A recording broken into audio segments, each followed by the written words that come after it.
first year that Maryland actually submitted a bill for licensure or request for licensure, so that was a really big deal for them. Soon, actually, Colleen, I don't know if anybody knows Colleen Verdi, she and I are going to be trying to set up the table. So we're doing that in addition since the next set up a table at school since the next legislative session is coming up. So I'll give you a little history of what happened here in Maryland, because it does seem to be different in every state. And some of the challenges now open up to questions. And I've probably got about a half hour to go here, so I'll try to give plenty of time for questions. But we have been established here in Maryland since about 1989 or 90, around there. Had one naturopath for a very little period of time, and in the last 6 years, it's moved its way very quickly up to about 27. It seems like 25 in a state is kind of some magical number that gives you the ability to have the resources and the funding to apply for or to get a bill put in. So in this state, what happened, we didn't really drive it as much as someone else did. One of our naturopaths met with their senator, and the senator said, the only way you're going to learn about doing this is to put the bill in, so give me the bill next week and we'll put it in. So we had a phone call amongst the association, and it was a very fast situation where it was like, okay, we have a bill in, what do we do? So we worked backwards in the state, not forward. Luckily, we had already strengthened the organization and were preparing for the licensing effort. We just didn't think we'd put it in that quickly. Foundational-wise, you need to have, at least 4 or 5 people working pretty strongly within the association.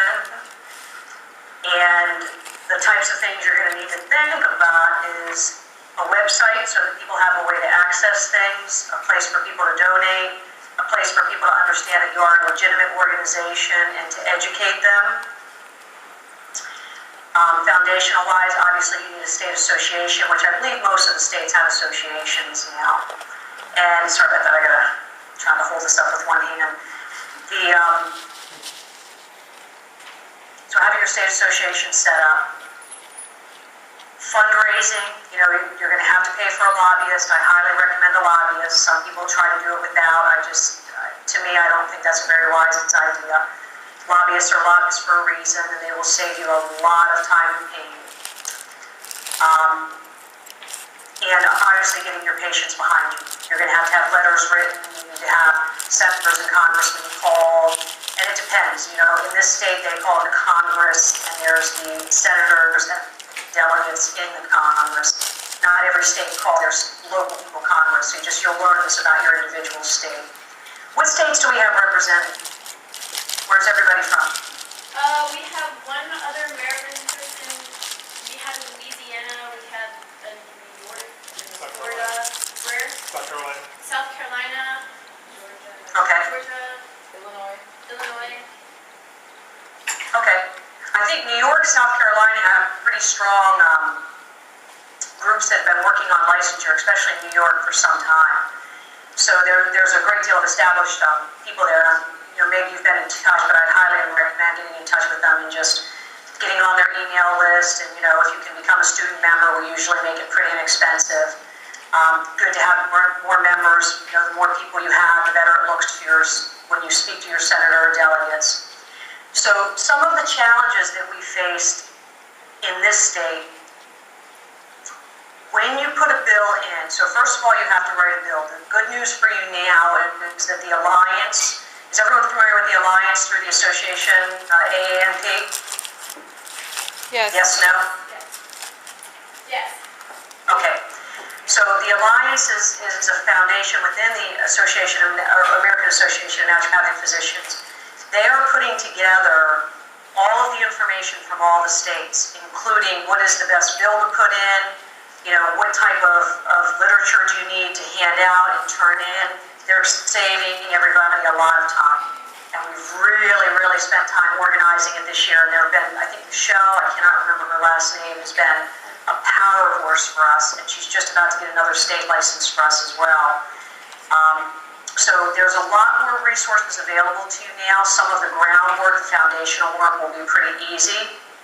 For example, a bill, you can call the A&P and they'll send you the most updated form of a bill, and all you have to do is make a few changes for your state and turn it in. Once the bill is turned in, or prior to the hearing, you should have a representative on the Senate side and a representative on the delegate side who is quote unquote the main writer for your bill. In other words, they take it on and say, this is my bill, I'm going to present it today. Okay? Whoever does that is a critical person. If they fully believe in your cause and they're really working towards it and are going to fight for you, that's great. If they aren't, and it was a mistake we made, we just accepted the first person who said yes, again, because we did a little bit back to the state. The person on the delegate side ended up not being the best choice, okay? So we had the Senate ready to pass it, but we had the delegate side not ready to pass. And our signer of the bill didn't help a whole lot. So what happened is we're presenting the second year, we knew that we needed to change that person. But it's a little delicate, because once you've had somebody represent your bill, you're not really supposed to change that person. So we spent a lot of time this summer with our lobby, with our senator, just kind of figuring out how to handle it, what's the best way to do this, and it did work out. We now have a very strong person on the delegate side who knows the senator, and they're going to work as a team. The second thing you want to think about is, where will the bill be heard? In other words, which committees will hear the bill? So they're the people you want to work on. You don't have time to speak to every single senator and every single delegate and get a personal relationship with them. What you want to do is work the main people who are going to get the bill through initially. Once it makes it through those houses and through those committees, then it has to pass in the bigger system, which is a whole other layer of work, but if you don't get it through the committees, you'll never get to that next layer. Does that make sense? Yes. Okay. Some of the challenges that we faced or have faced, and I think that we see across the board for naturopathic licensing, one would be our residency programs. If you come out of a medical school, you have to go through a residency, no ifs, ands, or buts. So that becomes a big issue and something that will be brought up and you will have to face and deal with. Okay? And there are very clever ways to work around that, and we're doing things that medical doctors don't do. We have more clinic hours when we graduate. We're actually seeing patients as primary care physicians our last 2 years, so on and so forth. But that doesn't negate the fact that we need a stronger residency program to strengthen our entire organization. And that's being worked on, and I'm sure you all are addressing that as well. The second thing is the pharmacy. A lot of people will argue that we shouldn't have full rights to all prescriptions, and that is different in every state, and you have to decide how hard you're going to push and what you're going to do in your state. Okay? Most states have some prescriptive rights. There are a few that don't have any, but most do have some, and they're to different levels and degrees. For example, I think in Arizona you pretty much have prescriptive rights for anything. Is that correct? Not everything. We don't, not legend drugs. Yeah, not legend drugs. Okay, and so that's fine. And again, every state is different, and that's a whole other level. So what we've done, most of the bills now, what you do is you set up a committee that will determine that. So the bill goes through without that being determined. Otherwise, it gets held up forever. So what the committee is made up of is a pharmacist, a medical doctor, and 2 naturopaths. And they will all sit down and decide what we have the knowledge and background and the rights to prescribe. And that seems to make everybody happy because there's a medical doctor and a pharmacist on there, and they're going to really keep an eye on things. So give and take sometimes. Some of the other challenges are just the time it takes to get to know everybody.